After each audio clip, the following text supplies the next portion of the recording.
I can't see him. He's supposed to be here. Well, he won't be down there. Calm yourself, John. For a practical man, he gets himself so distracted. He's probably halfway up the castle headland by now, looking for fossils, I dare say. Well, Uncle hates these civic events. Sir John promised to have him here for the ceremony, and Sir John is a man of his word. You're right, dear sister, of course. But we're supposed to be starting. Well, why don't we check the list to make sure we're all gathered? The list. The list. Oh. Where did I put the list? You really are the most frustrating person on the planet. You decipher the mysteries of the past, debate and define the very nature of existence, yet the simplest of tasks elude you. Check your waistcoat pocket. I am doing. Here it is, I think. Yes. Oh, yeah, check the list. Make sure we're all present and correct. Town band. Good. Local school children with lanterns shaped like fossils and creatures of the past. Excellent. Chorus of local dignitaries, gentlemen and ladies of the borough. Excellent. Thespians and theatrical types playing principal roles and various notorious characters from history. Well, I think that's it. Have I forgotten anyone? Well, only the most important people of all. Well, apart from the man of the moment. Who's that, then? Our illustrious audience. Oh, yes, of course. Are you ready for a good show? Well, that's good, then. I think we're ready to begin. Great. Begin, then. All we need is the star of the show. Yes, we do. Oh, I hope he's all right.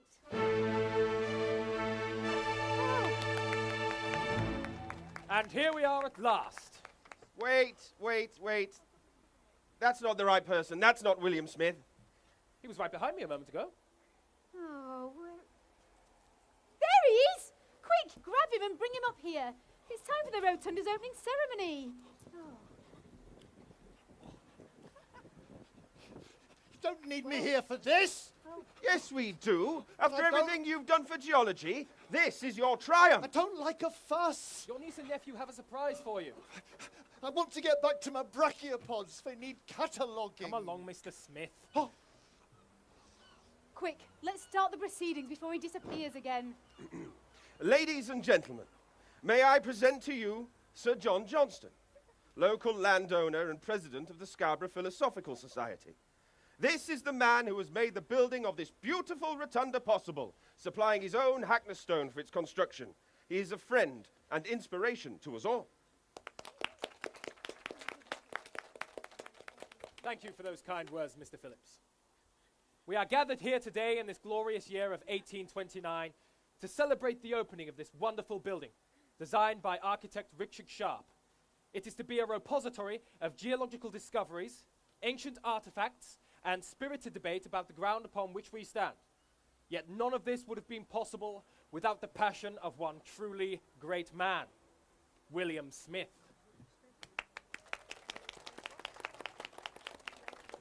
To celebrate the opening of this rotunda and Mr. Smith's life work thus far, his nephew John and his niece Anne have prepared an entertainment charting his wonderful adventures and his most exemplary work of art. Or science. Actually, of both. So, without much further ado, Mr. and Miss Phillips will give you the life and times of William Smith!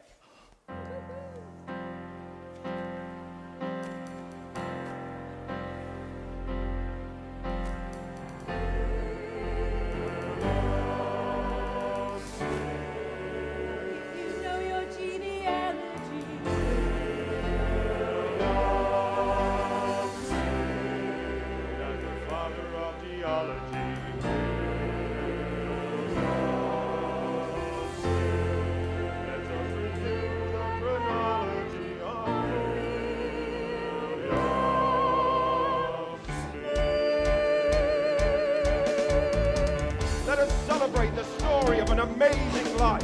A life of outstanding achievement. A life showing resilience in the face of adversity. Let's hear about the ideas that change the way we see the physical world. But most of all, let's celebrate the story of an amazing man. A majestically momentous, majestically marvelous man. Ladies and gentlemen, we bring you the man so famous they renamed him after his own discovery, William Strata Smith!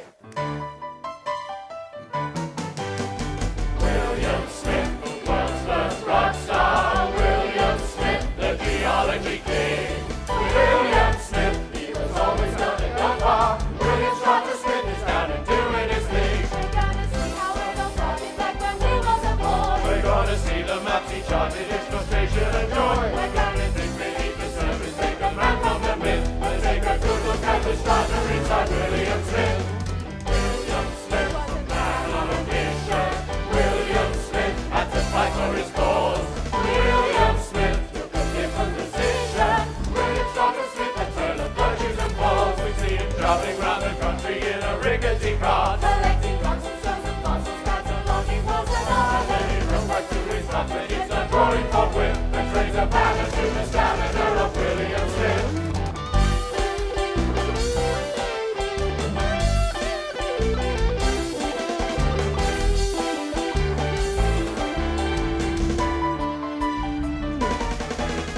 William Smith, the world's first rock star. William Smith, the geology king.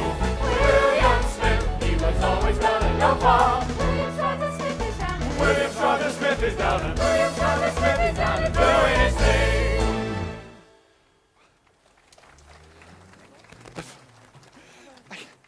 I'm really not sure at all about this. I mean, why dig up the past? Well, memories should stay buried like the fossils they are. It's important that people know the facts, though, William. All will be well. Have faith.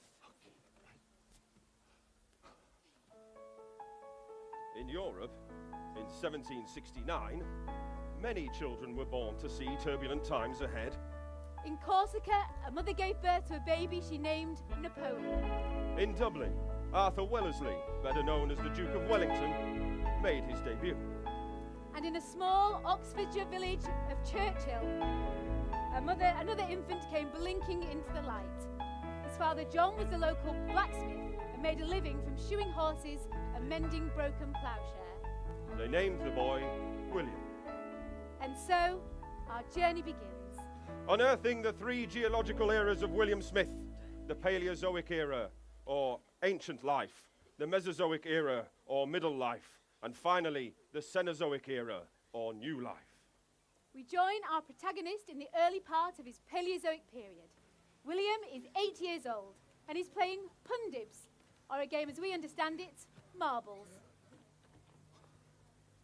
You cheated, Jack. Your knuckles weren't down. Yes, they were. Work they will. What? Did you say something? Off daydreaming again. I was just looking at the shape of this lampstone. It's strange how they all look the same. Who cares? In this game, it's a pundit. Keep your mind on the task, Will, or Jack will fleece you blind. You'll have no pundits left. Who is that distracted young man, John? He seems familiar. He's observant, too, about the lampstone. Why, that's meant to be you, Uncle. I thought I'd put some of your reminiscences to good use. That's me, is it? How intriguing. Now you mention it, I think I remember this incident. This happened when... Oh, no. Careful! You cheated again, Jack. Flicked your pundit much too hard. No, I didn't. It just went that way. It's not cheating, it's skill. You're supposed to do it properly, though. They're just useless old lampstones anyway. I don't know why you get so upset. I don't want to lose them. I like collecting them. William's got hundreds. Finds them all over, don't you? All sorts of different kinds. You only collect them because you're rubbish at the game. I'm not. I'm too. William Smith, your ma says to come home. Your dad's been taken bad. Oh, no, his fever must have got worse again. Why? What's wrong with him? Caught a chill mending old Ezra's harrow in the rain. Been bedridden ever since I heard. Your ma says come now. No, I'll have to go. We can finish this later, and don't you pinch my pundibs, Jack. As if I would. Poor old Will. I hope his dad's all right. Hey! What are you doing? Put that back! Sadly, William's father didn't survive the night, and his mother found herself a widow. Without warning, the family was without an income. After a respectable period of mourning, Will's mother remarried, choosing as her partner the local publican. William was sent to live with his uncle. William's uncle ran a farm, and while he was there, William fell in love with the land. How different from the choking smoke of a smithy this place is. All light and space, and see, there were wild roses growing too. Aye, it's a fine view. Makes a man feel proud to be part of the landscape. And look at the shapes of the hills. I'd love to really understand all of that. Not so different from recognising the lines in the lampstones, I suppose. Well, my lad, you've got a good head on your shoulders, but maybe not the heart for farming. I'm sorry, Uncle.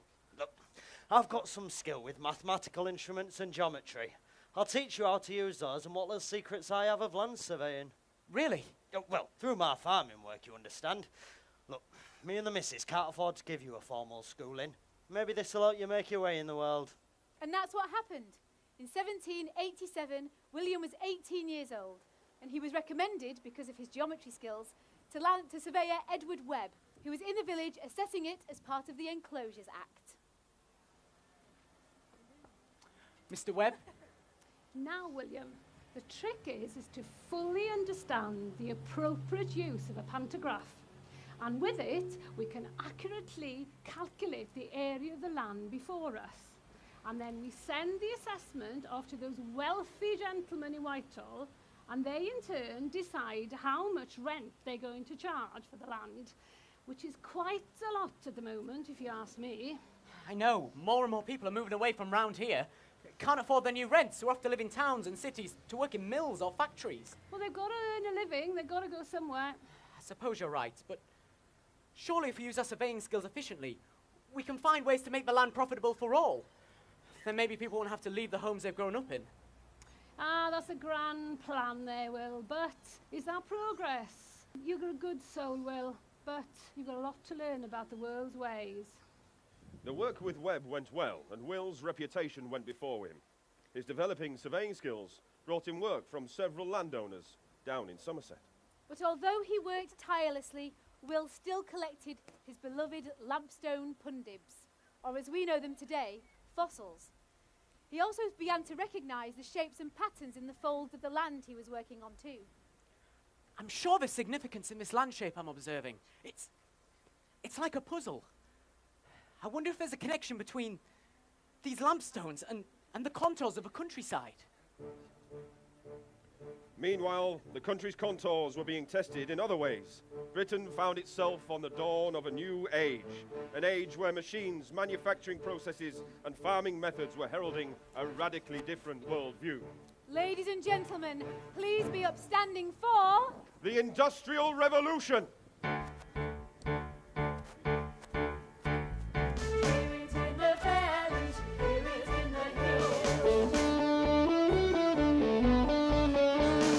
Sounds of clanks and clatters of new and shining mills.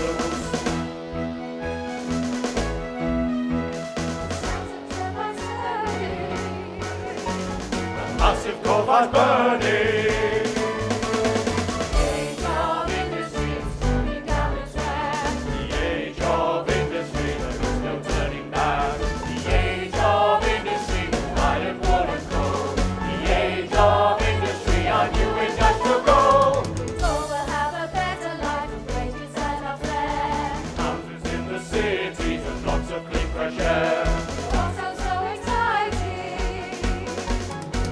And so exciting. Age of industry is slowly down its track. The age of industry, there is no turning back. The age of industry is where we must stay. The age of industry, Britannia leads the way. We left our farm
You make it all sound very depressing, and yet people's lives were damaged. But there was a good side to the Industrial Revolution too. Farming methods changed for the better. Progress had genuinely begun, and science was starting to help to improve people's lives. It's true. People did benefit from the discoveries made and the methods used. It just took a while. I mean, we're not doing too badly here in 1829, are we? But back in 1794, some of the older rural ways had begun to disappear. Progress and science were sweeping all before them. And with such a desperate demand for coal to power machines in factories, landowners with rich mineral and fuel deposits on their land had to supply the cities quickly and efficiently. William Smith had gained an excellent name for himself as a surveyor, so he was hired to build a new canal. The supply line would carry coal from Somerset all the way up to London. It was to be a huge undertaking, and to make sure that he got it right, Smith and two members of the Somerset Coal Canal Company were to go on a trip around the country. They were to be observers of the current inland navigation. The tour would take them through the Midlands, up to the northeast, then back down across the Pennines before home to Somerset. William relished the idea of going on a trip with so much to see and do. What a wonderful experience. On this post-chase, I will ride up front. His companions, however, did not share his enthusiasm. I am quite dreading this trip, Dr. Perkins. Indeed, Mr. Palmer. A life on the road is so tiresome. Come along now, gents. Off we go. 1, 2, 3, off we go. The towns and countryside came and went as the journey progressed. William relished every second. I can see the land spread out before me. Acres of sky, wild roses in the hedgerows. But we're going to have to make haste if we're going to get to Durham before nightfall. Durham? How exciting. William's companions, however, remained closeted in the coach, unimpressed. I must say this trip is beginning to grind my nerves. Indeed, Mr. Palmer. 2 whole months through all manner of inhospitable country. At least we've seen some glimpses of civilization. York was passable, I suppose. And as for Smith, well, he don't besport himself like a gentleman, do he? Insisting on sitting up with the guard to get a better view, measuring every culvert, bank and ditch. He'll build us a damn fine canal, they say. But the man's a crank. Every nook of this carriage is full of his collected stones. You have to change the horses so often. Poor things must be exhausted. Come along now, Caesar. Up this hill now. But why is he collecting? That's what I'd like to know. Each new day brings such sights that fill my heart with all the things I've seen. Valleys of green and rolling hills that reach up to the sky.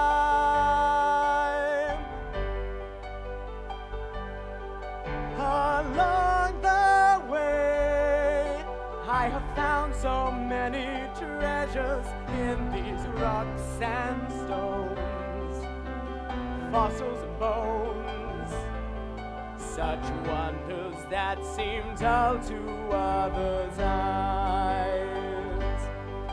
Like a Christopher Columbus on his way to a new world, we set out across the landscape with imaginary sails unfurled. And though every place is different, I begin to understand. understand the patterns in this land. Mr. Smith, there's a steep rise ahead. You'll be wanting to collect some more of them rocks, I dare say. Why, thank you, Alan. Right, okay. There he goes again, Dr. Perkins! Better budge up, Mr. Palmer. Pretty soon there'll be no room for us.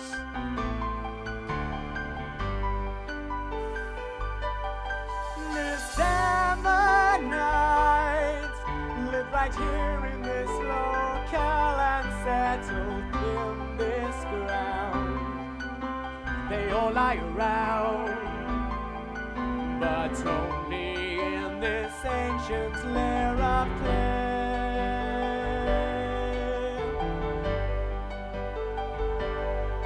See, they disappear in the strata on each side. The colors clearly change. It all looks so strange. This multi-layered mineral display.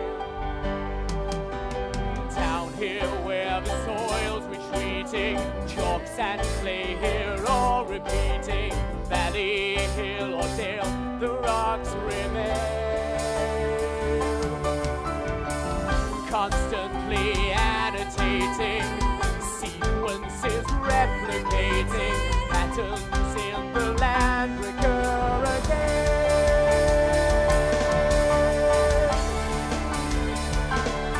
It's like some modern Marco Polo, off to meet with Kubla Khan. As we travel through the landscape, past every river, field and farm. And though it seems there is no order, I begin to understand the patterns in this land. Yes, now I understand the patterns in this land. Yes, I now understand the patterns in this land.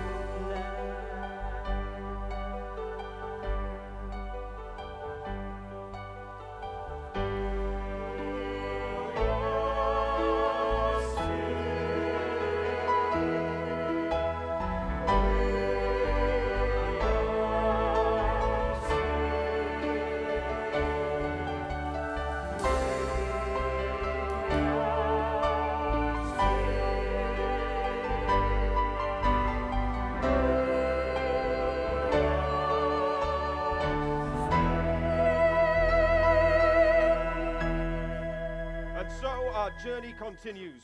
As one era ends, another begins, and we move on to the Mesozoic era, or middle period, of William Smith's life. A new stratum to explore. I am now a 30-year-old, successful and sought-after land surveyor, running my own business. And I've just finished a satisfying lunch with my two dear friends and fellow geologists, the Reverend Benjamin Richardson and the Reverend Joseph Townsend. Both these men have a serious commitment to geology and a keen interest in their Bible study. In this age, for some, faith and science go hand in hand. We're ensconced here in comfortable surroundings, which I must say I could get used to. At 29 Pulteney Street in Bath, the year is 1799, almost the turn of a century, 18th into 19th. I remember this luncheon. We had cold neat's tongue, one of my favourites. William, we're just getting to a good bit. The idea that a fossil only takes 6,000 years to form needs more scientific research, I feel. But you must concede that the most accurate explanation for the undulations in our rock is the water action of Noah's flood. With my surveying work, I've now been around the country several times. During those trips, I've discovered things that may challenge our current thinking about geology. Through your stratification theory, you mean? And why not? The Lord does move in mysterious ways, after all. Through careful note-taking on my journeys, I can now assert without a doubt that rock presenting in strata consistently repeats itself in sequence. That is to say, the same types of rock reveal themselves time and time again in exactly the same order of 23 layers, each layer being clearly identifiable through the fossilized life forms within. Always 23, are you sure? Yes, and that's not all. My observations also note that this 23-layer sequence holds true location-wise, wherever you go to, from John O'Groats to Land's End, everywhere. I've given the repeating process a name, too. I've called it fossil succession. I say. What we are looking at when we cut into the Earth is a slice through time. We're looking at the world's ancient self. You mean to say that the world can reveal its history simply through these different layers? What a revolutionary idea. Well, if that really is the case, my dearest Will, who knows? We may be able to work out the flood's exact historical date. Perhaps.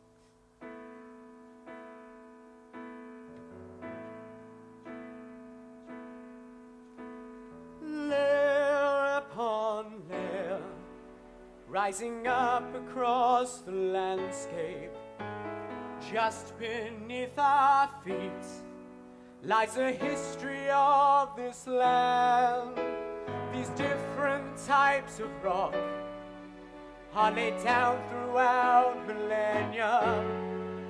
Each layer once would form the very ground on which we stand. Things that dwell on earth, that lived and died throughout the ages, resting where they fell, here beneath the blazing sun. Time then marches on, and all here is covered over, and layer upon layer fossil succession has begun.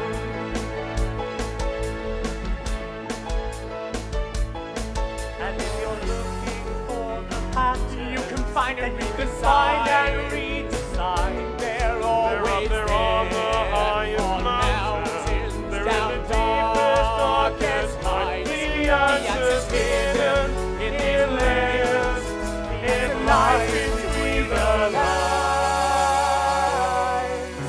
These layers of rock unlock the secrets of our time. This layer's full of earth from an ancient forest floor. And yellow ammonites like saucers from a long lost ocean shore. The floods, So clear, so well defined. How could we not see this before? with these fossilized remains. So many theories to explore.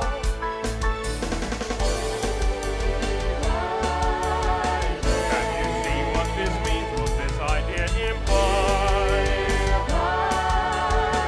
And the answer is here right in front of our eyes. That's how the world can travel through time.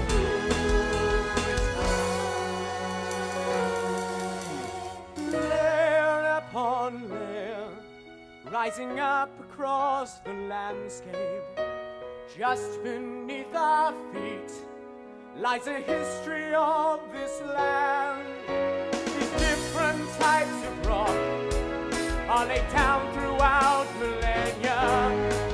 Each and every layer forms the ground on which we stand.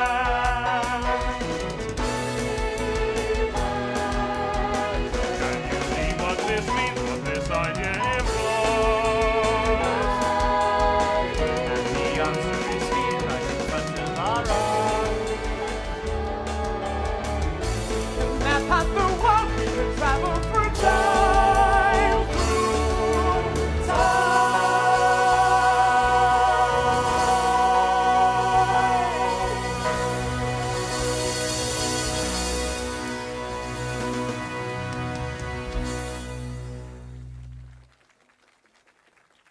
William's career went from strength to strength. Showing the different layers of rock, he created his first full geological map. A map of 5 miles around the city of Bath. And with his support of his friends in Bath Society, he made friends in high places and began gaining commissions on various projects. But alongside the geology, William's superlative surveying skills were also raising his status. He was helping to open up communications and to maximize land use everywhere. The local landowners were loving him. And it wasn't just the local ones. At this point, William felt it was time to shed his humble past as a blacksmith's boy. I'm moving in such elevated circles now. He spent money on property on a grand scale. Tucking Mill House in Midford. That sounds a perfect home for a man in my position. And so reasonable a price at £1,300 a year. Not that Will ever saw the house much. He was always travelling with his work. And I must let the City of Bath know I'm renting town centre offices at Trim Bridge for my new surveying business. I've a letter for you, sir, from the Earl of Leicester. Oh, you mean Thomas Coke of Holcombe in Norfolk? Do I? This is 1801. Don't be ignorant of forward-thinking men. This is an age of progress. Sorry, I didn't realise. Dear me. The Earl is inviting me to regularly pay visits to his estate. He wants me to survey his fields and drain his land. I'm an important man these days. Lucky you. It was on one such trip across the country that the Earl introduced William to Francis Russell, the Duke of Bedford. The Duke was visiting with his land agent, John Fairy. The work Mr. Smith has done for me here in Norfolk, Russell, is exemplary. I cannot recommend his services highly enough. Delighted to hear it. Perhaps you would look over some marshland on my estate at Woburn, Mr. Smith. I'm keen to follow the Earl's fine agricultural example and expand my potential for grain production. Ah, to maximise profit indeed. With Napoleon on the loose in Europe, grain prices have more than doubled, which is good news for us. And Mr. Smith's thorough understanding of terrain makes him definitely our man. Well, he has such a scientific understanding of landforms. Only this morning, he and I were discussing his ideas for a pamphlet about his new theories of rock strata. Strata, eh? Most interesting. I'll have you pay me a visit to discuss drainage before the end of the month. My steward, Fairy, will discuss the details. Come, Coke. Let us view this new breed of sheep of yours. You're making quite a name for yourself here in the provinces, Mr. Smith, what with your surveying and geology. I've seen your map of Bath and your charts on stratigraphy. Really? I confess, as a geology enthusiast myself, I'm a great admirer. Well, that's most kind, Mr. Ferry. Tell me, does your work as a land agent and fellow geologist cause you to travel? Do you get to walk the land much? On occasion. Mostly I'm either inspecting the estate at Woburn or down in London. The big city? London is the ideal place for those of a more upwardly social inclination. Have you ever thought of basing yourself there? Well, no, I haven't. You should think about it. Maybe meet Sir Joseph too. He'd be fascinated by your ideas. You know Sir Joseph Banks, President of a Royal Society? Through the Duke, yes. Banks travelled with Cook on the Endeavour, don't you know? One of the most respected men in London. Has great influence through the Royal Society. I could get you an introduction if you were interested. Banks could help a man with ambition. A man with ambition? I could be at the hub of things. Maybe moving to London is indeed something to consider. You know, Smith, you must show me your geological notes sometime. I'm an avid follower of new developments and of your thoughts particularly. Of course, you'd be more than welcome to see my work. I'm eager for my ideas to be recognised widely, so your thoughts would be so much appreciated. William, the Duke has had an excellent idea. Thinks we should publish your pamphlet about rock strata. My prospectus? Yes. Why not? We'll have to raise funds, of course. And find a publisher. Debrett'll do it. He's nothing better to do than write volumes about peers of the realm. So, it's settled. Right then. What's for lunch, my dear Coke? Some of your finest mutton, I trust. It never happened, of course. Months I spent on that prospectus, and then Debrett went bust twice. But it did make you consider publishing your work in a different way. You were young and enthusiastic. Nothing was going to hold you back. You decided to commence work on a grand map, charting everywhere you've been on your travels in the years before. A map of the whole country showing all the different layers of rock. My, those were exciting times. So full of energy I was back then. I was buoyed up by science and the idealism of progress. You'd already created a geological map of England and Wales in 1801, charting 7 different types of geological formations. But you knew you could do something bigger, something better. Something on a grander scale, altogether. The only problem was that despite my increased earnings as a surveyor, I didn't really have the cash to fund it. Oh, I was so naive. John, Anne, please, let's not continue onward. Let's not continue onward with this excavation. I can't bear to reveal my follies any further, not in front of these good people. But we have all your achievements to unearth. And you find love. Ah, love. Oh, yes. Have faith, Uncle. Time will reveal all. Maybe you're right. And if I remember correctly, around about 1802, there was a very interesting development regards opportunity. Ah, funny you should mention that.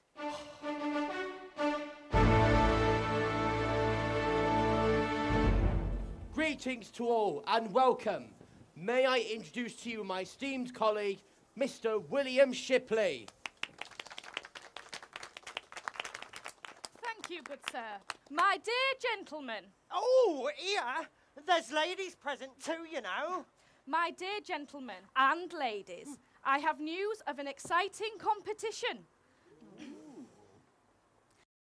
Let it be known that we at the Society for the Encouragement of the Arts, Manufactures and Commerce, a very important 19th century potential funding source to be drawn upon by aspiring scientists, artists and so forth, hereby formally publish the following announcement. To the person who shall complete and publish an accurate mineralogical map of England and Wales on a scale of not less than 10 miles to an inch, containing an account of the situation of the different mines therein and describing the types of minerals thence produced, there will be awarded the gold medal. Ooh. And in addition to that, 50 guineas cash. So, the race to make a geological map, my dear gentlemen and ladies, is on. Good luck to you all, and may the best man or woman win.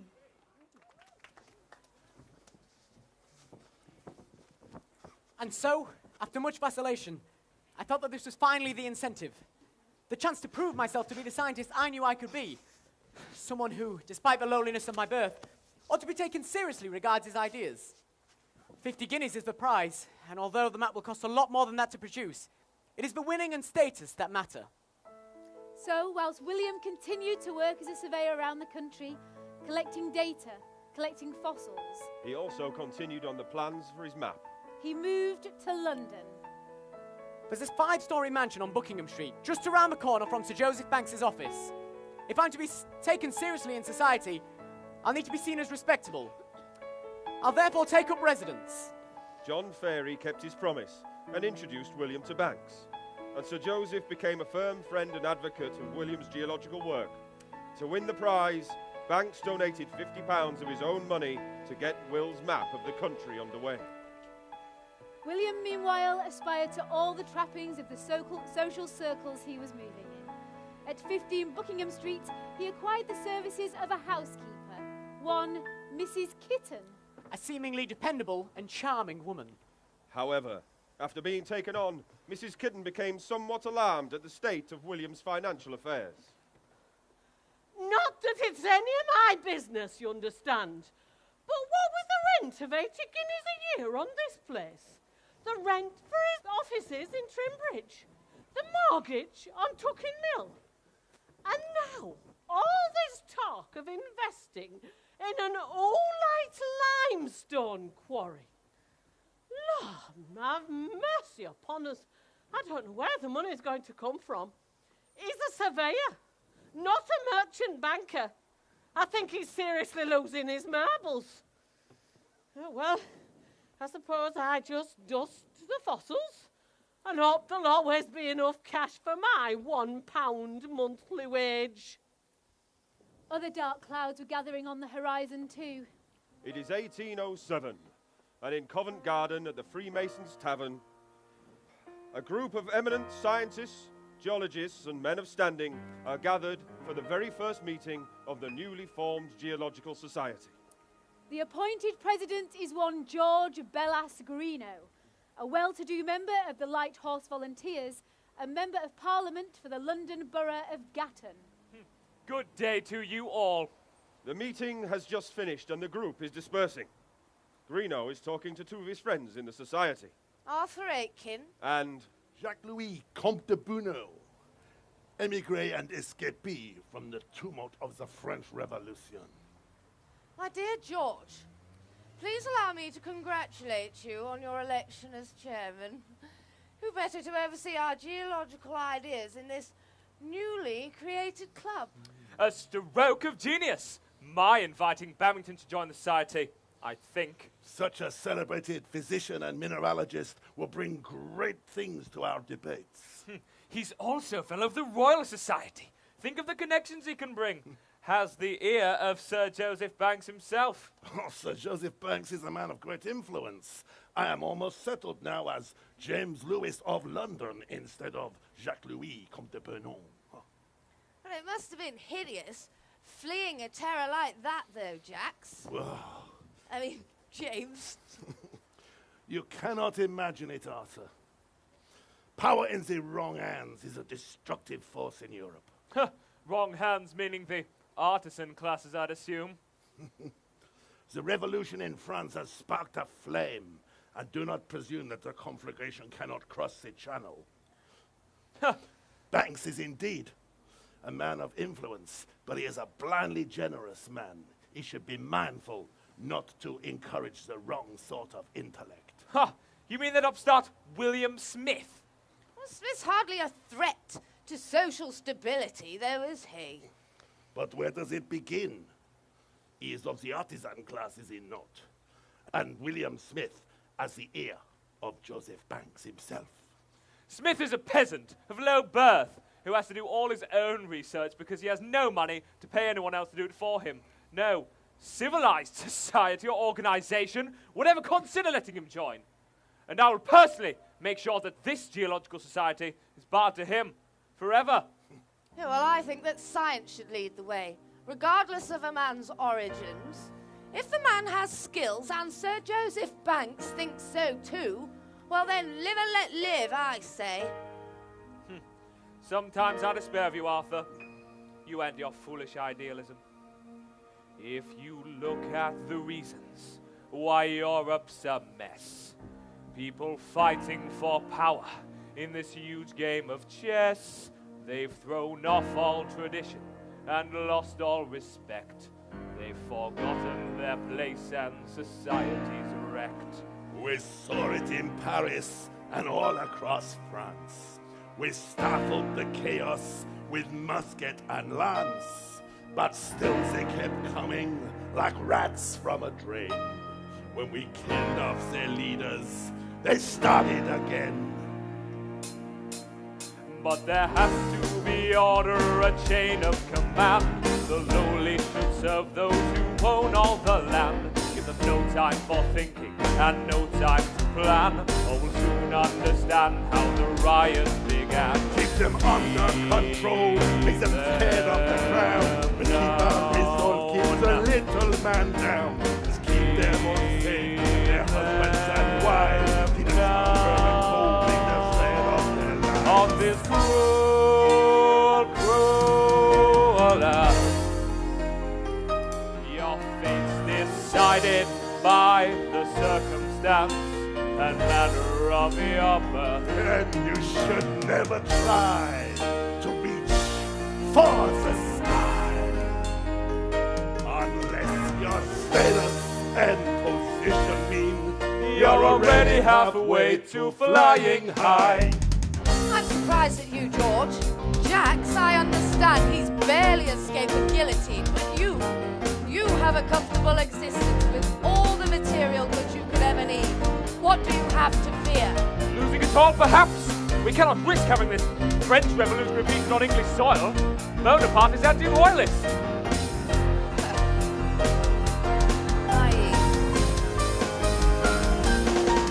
If the people are angry, feel lost and distraught, like their lives are enthralled to the church and the court, they'll look to their leaders for help and support.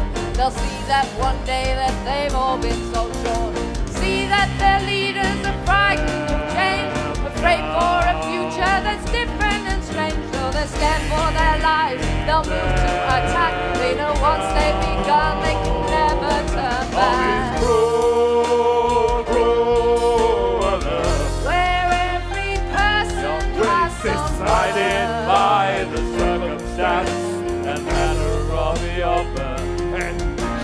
never try to reach for the sky. But you can make it. It's your status and condition mean You're already halfway to flying high. And sometimes you'll find you have to twist the knife. Fight through the fear and Stop the populace from rioting. Maintain the status quo. Remember, you alone were born to this life.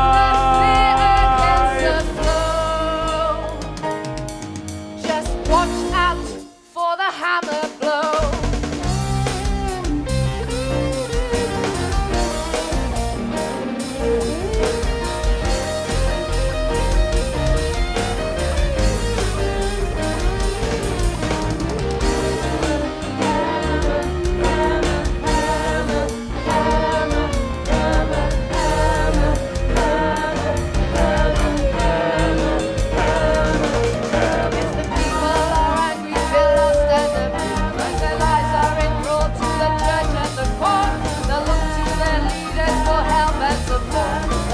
One day that they've all been so sure. See that their leaders are bright and change. Pray for a future that's different and strange. So they're scared for their lives. They'll move to attack. They know once they've begun, never turn back. Gentlemen of such renown, we've got to keep the little man.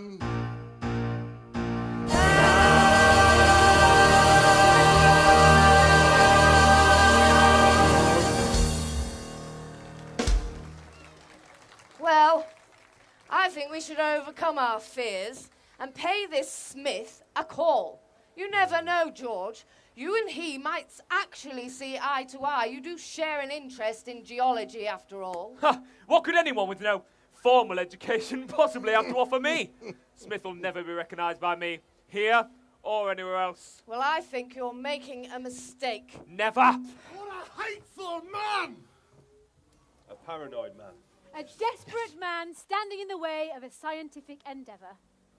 I was, of course, completely unaware of all of this at the time. I happily worked away at my map, although the work was painfully slow. Sir Joseph Banks himself was a little concerned. Do you think this map will ever be finished, Smith? Yes, one day soon, I hope. Just need to raise a little more money, perhaps. But despite it all, William's reputation as a geologist continued to build, and the new map to take shape, much to Greenough's chagrin. The Geological Society did keep an eye on what Will was doing, however.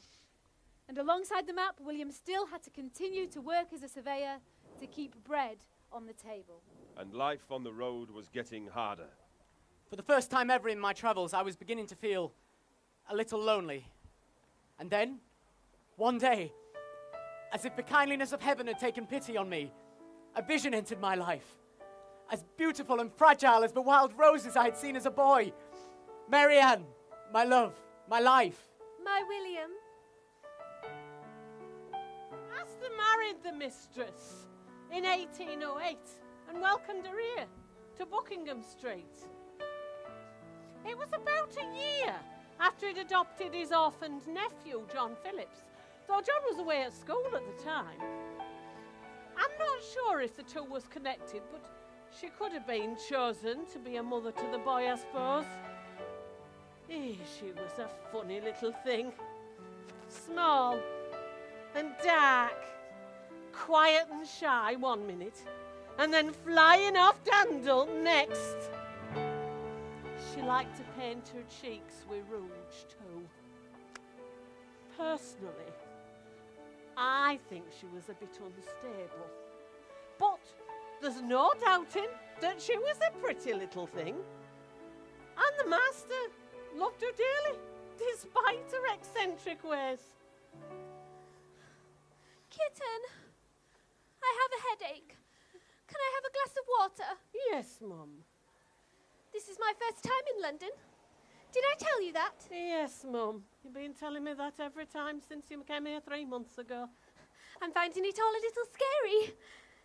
And I don't understand why my William keeps such a large house but renders it so poorly furnished. Hardly a rug on these hard oak floors, and the curtains are all thin and scanty. Well, the master's not been here much in the past, and money's a little bit... How can I put this delicately?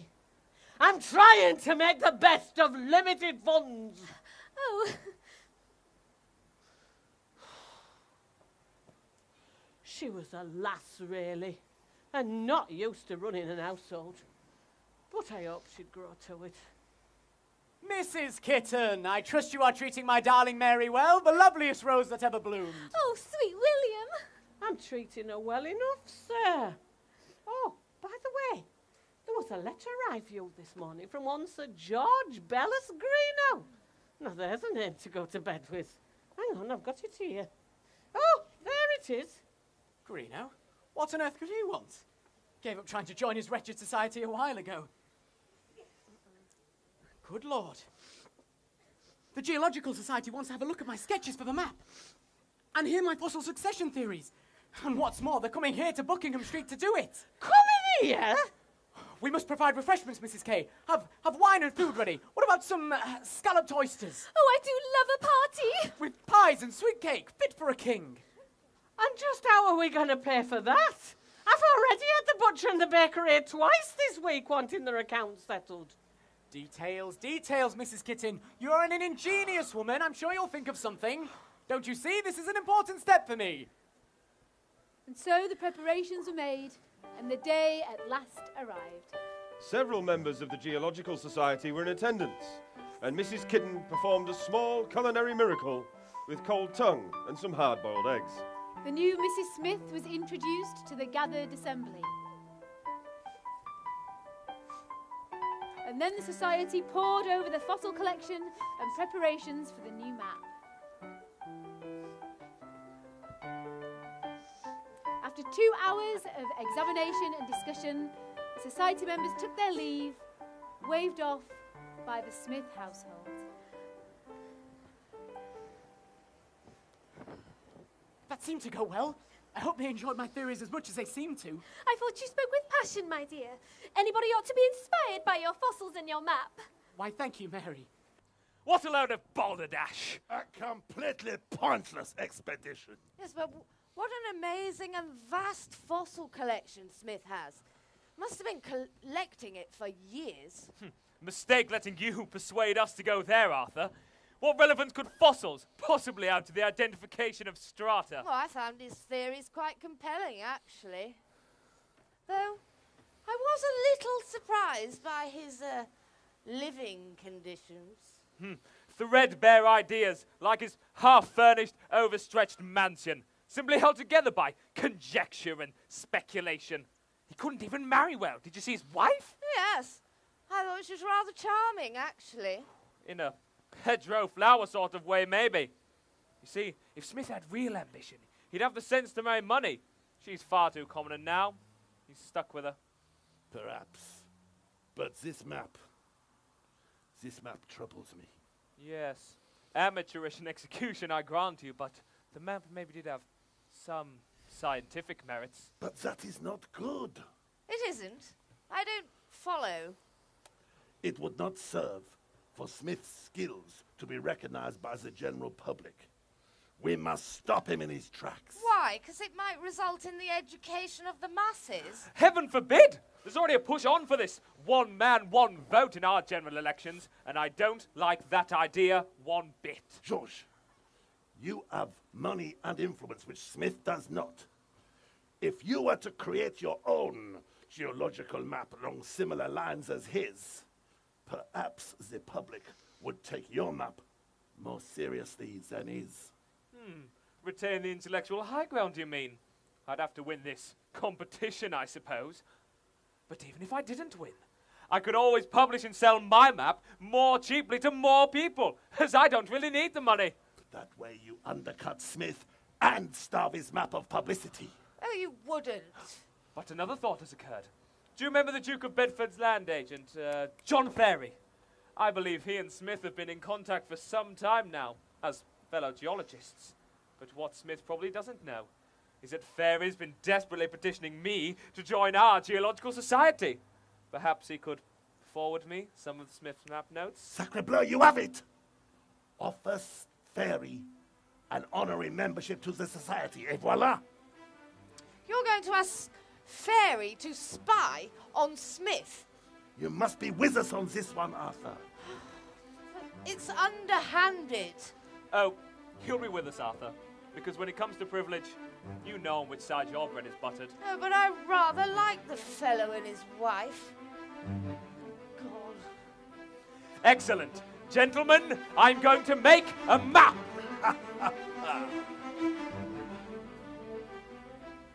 Lias blue and ditto white try to fill my head with thoughts from morn till night. Fuller's earth and chalk and comb, here I chart each hilltop, every grassy knoll. I pay my sources on the land, create my pictures second-hand, when all I have to do is ask. I know I'll win this task. This was all covered by sea once. Interesting. From Lancashire to the Norfolk Broads, I walked across these cliff tops, waded through these fords. From the highest deep to the deepest mine, I recognize these contours, I can draw every line. From here safe in my London home, no need to stray, no need to roam. I know this is within my rights, I have to win, I've set my sights. Just furnish me with all I need, I clearly must be in the lead. My focus is the goal ahead, my dream to stop Smith dead. Everything's to scale. I'll make a true depiction of this land. From the deep red soil to the golden sand, they are the key to what's within, the key to which of us is going to win. Every detail correct, every feature in line. There's no way I can fail, since the prize will be mine. As we map out the world, as we travel through time,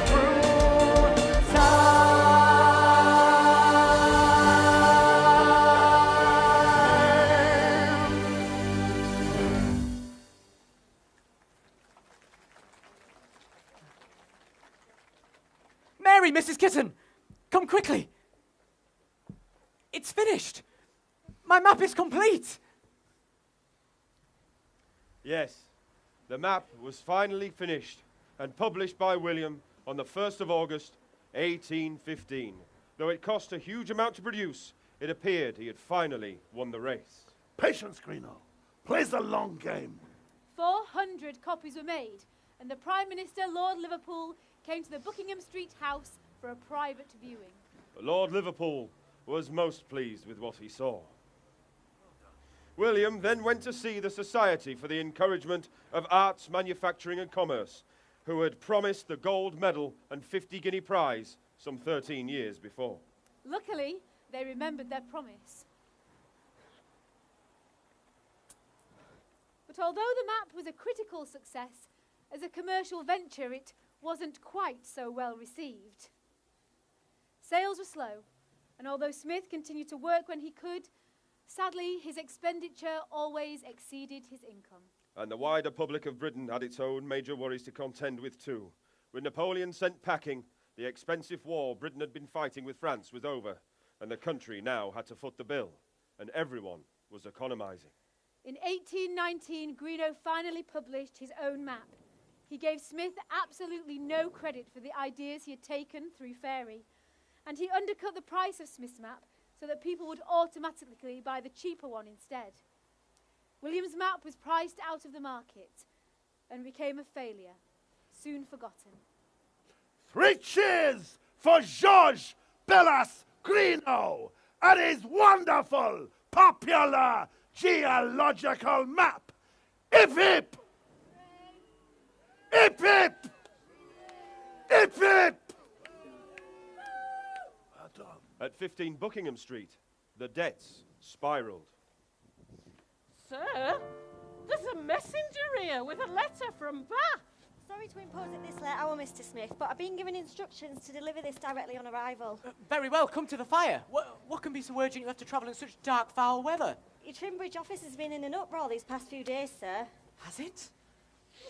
Whatever's amiss, sir? You've gone as white as a sheet. My dear Mary Ann, it seems we are undone. But I don't understand. How can this be?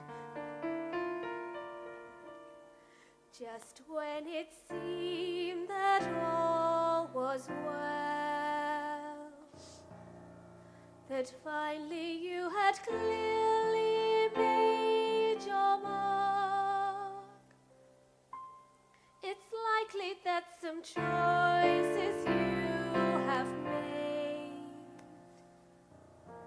could swiftly turn our world from light to dark.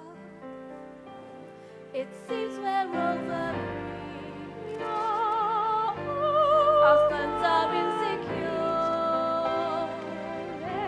The levies are all breached. The banks cry out for more.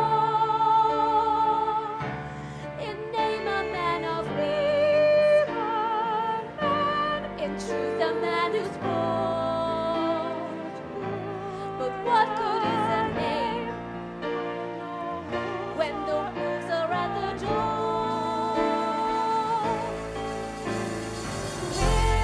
William, you're trapped within the net. William, you're overcome by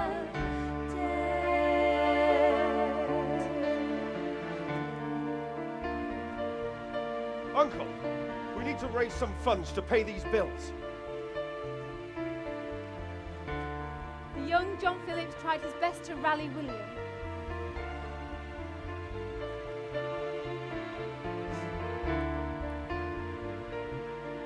Sell the house. Surely you could manage in something smaller. This house shows the world my status. If I gave it up, that along with the failure of my map, I'd be back where I started. Sir, there's another set of final demands here. Sell your fossil collection. There are specimens there I've had since being a boy. Over 2,000 of them. I implore you, Uncle, offer them to the government. They'll pay you and keep them safe. Very well. If I must, to keep the house, I'll sell them. You've always loved this ancient land and all that lies so deep within the ground. And so I hold so dear and would retain the sample rocks and fossils you have found. Your reasoning is sound. Your fortune is pure. The money could be found. I wish we could be sure. Though this simple act is one that I deplore, one has to face the fact when the wolves are at the door. William, no time to feel regret. William, you're overcome by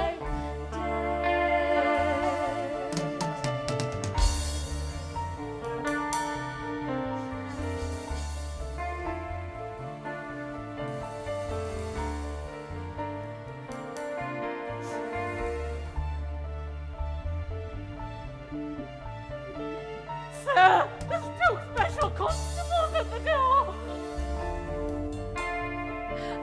William Smith, Oh dear. we know you're in there. Let us in. Warrant for your arrest. Oh Paid the bill, Smithy. I'd have hoped selling my fossil collection would have held these bailiffs off. But how could I know it sell at such a low price, nowhere near its true worth? no. At least we have each other. How blessed am I in having this family. Perhaps it is fate, the folly, pride, and profligacy that have finally fallen upon me. William Smith, I am he. Smith, the rascal hasn't paid his dues like a decent Englishman and is now faces King George's court. Oh, sir!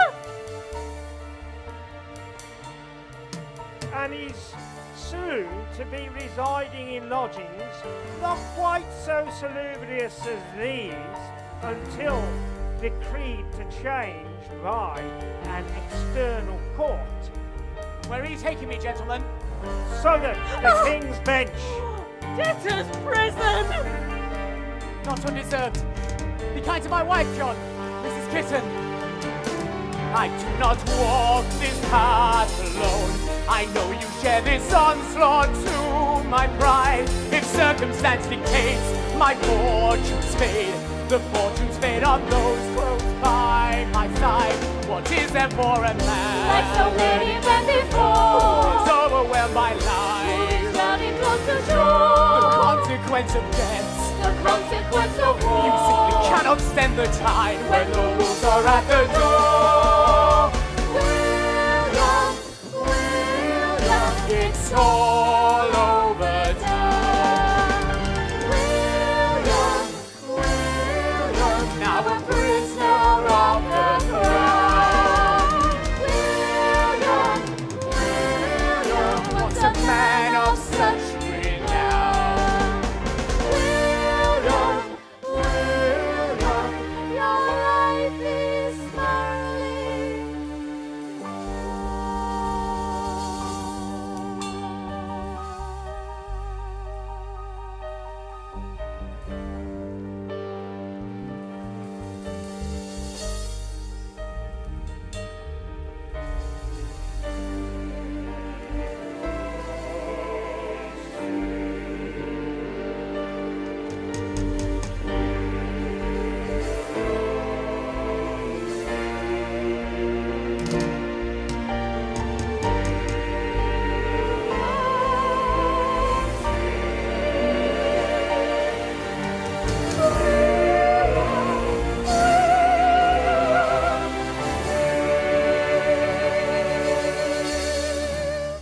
That was the worst experience of my life.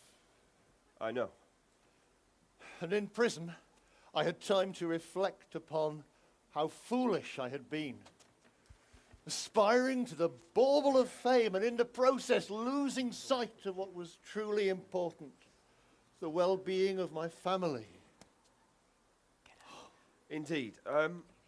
Uncle, would you mind taking over the narration for this last part? Beg your pardon? The narration. Anne can't do it all by herself, and I'm more of a player in this last part. I know it must have been a bit of shock and unpleasant to watch, but I think it might help bring you back into the real world, and no one knows your story like you do. Very well. If you think it best, Indeed. yes, I will. I'll start you off. Yes. And as before, one era ends and another begins, and we move on to the Cenozoic era, or new life period of William Smith's life. Off you go. It is just after dawn on the last day of August, 1819. I have spent 80 days at the King's Bench prison in cramped and crowded conditions. Mr. Smith? I'm not really hungry, jailer. You're free to go, sir. Free? But I'm still indebted to the Crown and in arrears. Apparently not, sir. I heard something about a mortgage being settled. Settled? But who would have done that? That I couldn't tell you. Oh, well, thank you, jailer. I'll go find my family. I went directly from the prison to Buckingham Street, but the house was barred against me. The locks had been changed, and a burly guard stood sentinel. William searched everywhere for his wife Mary Ann and nephew John and found them staying with friends. They managed to salvage some meagre possessions during the eviction. The dependable Mrs. Kitten, however, was gone. She'd left a note. Dear Smith family, please don't feel badly that I'm deserting a sinking ship. Times is hard and I too must earn a crust. My sister Lottie's found me a position as a doctor's housekeeper down in Eastbourne. I wish you well with all your surveying, map making, and fossil collecting adventures in the future. If the master ever gets out of jail, that is. Here's hoping that that is the case. Bertha Kitten, Mrs. P.S. By the way, I've helped myself to some of the silver by way of back wages. Better me than the bailiff, say. And they never saw her again. William had a few pounds he'd managed to persuade his publisher to advance him, determined as he was to put the past behind him as swiftly as possible. The crowds pressed against us as we moved through the darkening streets of London. Our goal was the Black Swan Inn at Holborn. I needed to get completely away, book coach tickets, and leave this place and all its ghastly memories behind. 3 tickets on the Northern Mail, please. When you travelling, sir? Tonight. We climbed up onto the coach, clinging together like the refugees we were. By the following morning, we were at Peterborough. Then on to Stamford. Then on to Grantham. And ever northward. On towards a new life. On towards new beginnings and new hope. Finally, the exhausted trio stepped off in the northern town of North Allerton. John, Mary, don't be downhearted. I may have been in prison, but my inquiring mind can never be. Let's put our shame aside, find food and lodgings, and create a plan. Do I not still have my surveying skills? And so, that's how it was. With just the clothes on our backs and our bags in our hands, we began again from scratch. I remember that year of self-imposed exile. John and I travelling the North Country, searching for work, endless coaching inns and cheap lodging houses. Doncaster. Sheffield. Kirby Lonsdale. Durham. But slowly, a reputation was being rebuilt. And pride and purpose restored. In 1820, the corporation of a small town on the East Coast identified a rather pressing need. Now this borough of the Nose falls into 2 parts. There's the new town of the more, how should I put it, well-to-do. And there's the old town full of fisher folk down by Arbor, a place known affectionately round here as... the bottom end. I beg your pardon? The bottom end. The lower part of town. Well, for several summers in a row, the lower part of Scarborough has completely run out of water. And all the water's been taken by the newer dwellings up the hill. Well, can't these bottom enders put out some buckets to collect the rain in? Well, that's no solution, is it? Perhaps they could fetch water from the country. No, that's far too expensive. What we need is a way of gathering the water and storing it for the drier months. Here, have a look at this. William Smith, land surveyor and drainage expert. Knows a lot about handling watercourses, they say, and comes highly recommended of a friend in Durham. Oh, prepared to give cheap rates. Cheap rates? Cheap rates, you say? Well, when can he start? And so, I came to Scarborough. John, Mary, look at the cliffs, look at the folds in the land. The geological features here are astounding. And people don't laugh when I talk about Oxford clay or oolite. People are so fond of talking on geology. I could get used to being a part of a place like this. Now, where's my fossil bucket? Don't forget your spade. Here by the sea, where is fresh and new and different, there is witty repartee, there is laughter in the air. These cliffs above the shore, where it's bright and warm and brilliant. There are strata by the score here in these rocks of Scarborough. Geology has purpose. Where the world lies. Here the people take an interest. Hearts and minds are joy inside. Here you'll find your love rekindled as you walk along the sand.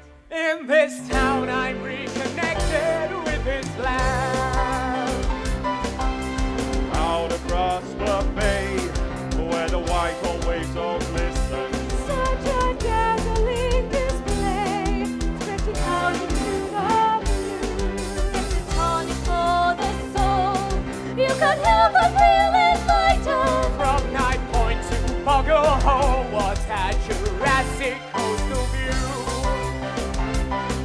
Here geology has purpose. Here the natural world is bright. Here the people take an interest. Hearts and minds are giant size. Here you'll find your love rekindled as you walk along the sand. In this town I'm reconnected with this land.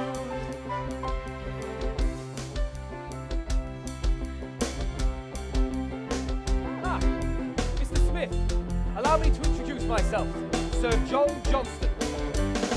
Sir John, I'm an admirer of the Philosophical Society and all its endeavours under your leadership. There are so many intellectual, like-minded men and women here on the coast as to rival the societies of London. I've heard good things about your work, Smith. Attended several of your lectures. And the way you built that reservoir to store the water from Spring Hill and supply the old town. Ingenious, sir. I wondered, I have a vacancy for a land agent in my Hackney estate. Would you be interested? I greatly value your opinions on drainage and geological layout of the area. It would be my pleasure. Geology has purpose. Here the natural world is bright. Here the people take an interest. Hearts and minds are giant size. Here you'll find your love rekindled as you walk along the sand. In this town I'm reconnected with this land.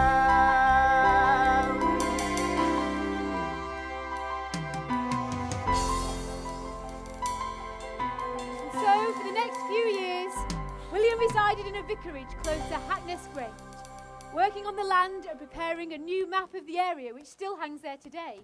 He was living like a happy farmer.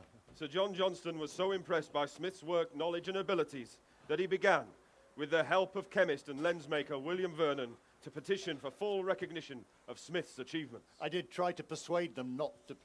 It's to put right the wrongs that were done to you down in London due to your perceived lowly status. With Greenough now replaced, Vernon wrote to Adam Sedgwick, the new president of the Geological Society.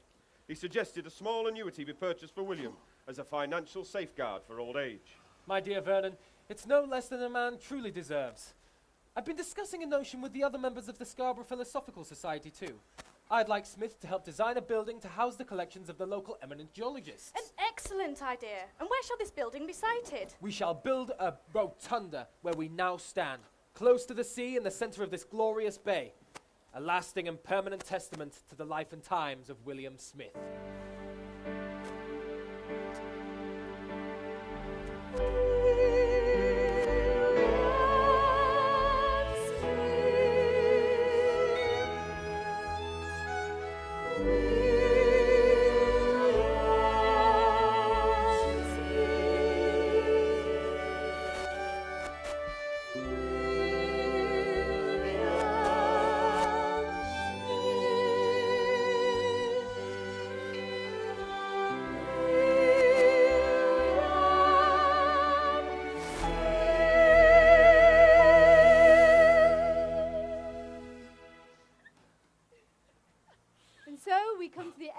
Journey. We have travelled through the 3 eras of William Smith, the Paleozoic, the Mesozoic, and the Cenozoic. But wait! Surely there's more to my William's tale. It is only 1829 after all. Well, I think we could stretch the Cenozoic era a little bit, couldn't we, Anne? Well, in our entertainment, anything's possible. Maybe I'll be discovered as an old fossil myself, gathering dust. William Smith, by the power of smoke and mirrors, we bring you your future. In 1831, William Smith is finally allowed to join the Geological Society of London. He is awarded the new Palladium Wollaston Medal and is selected unanimously by its membership as its first recipient. I say. As Adam Sedgwick, the new president, announces. I appeal to those intelligent men whose strength and ornament form our society to place our first honour on the brow of Father of English Geology. In 1832, King William IV grants Smith a pension of £100 per annum for the rest of his life. In 1835, Trinity College London bestows on Smith an honorary doctorate of letters. In 1838, Smith becomes a member of the commission that chooses the stone for the building of the new Houses of Parliament by the River Thames. In 1859, Charles Darwin publishes On the Origin of Species, a study of evolution built on the foundations of Smith's earlier geological work. In 1865, a new publication of Greenough's map finally acknowledges its true debt to William Smith with a curt sentence. On the basis of the original map by William Smith, 1815. In 2015, the bicentenary year of its publication, Smith's map now hangs in pride of place at Burlington House, the home of the Geological Society of London. And Smith's map, along with the 21st century geophysics version, is astonishingly similar. Not bad for a man who largely travelled on foot to compile his notes. Ha! William Strata Smith, father of English geology, has come home, found his rightful place in history, and a life well lived, here in a northern coastal town called Scarborough. When the sunbeam flickered on the gently waved gossamer, suspended from the foliage, and flimsy-winged insects were waving up and down, thus, calmly, to enjoy my retirement with the never-failing resource of a well-stored mind. This is the sweetest pleasure of a full-aged man.